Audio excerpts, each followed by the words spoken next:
Frank, my question to you, do the Leafs and this core that they have, do they actually have the ability to tune out the outside noise and tune out the pressure and find their game? Or is this just a core group of guys that don't have the ability to do that and in turn won't have the ability to get back in this series?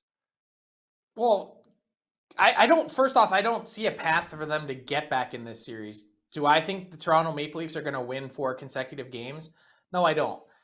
So let's be real clear about that. Number one, and two, like you're now adding to the narrative. Like, what does that even mean? We're not listening to you guys. We're like they swim in it. They're up to their eyeballs in it every day in the narrative, and frankly, it's a self-created narrative in the sense that these things aren't a media issue or a media fault. You are the one that have backed yourselves into this situation going down 0-3 to the Florida Panthers. You guys are the ones that looked again sort of vaguely choky in round one overtime goal away from, potentially going back to Toronto. Like there's a lot of things in play here, a million things to unpack in terms of this team and its psyche.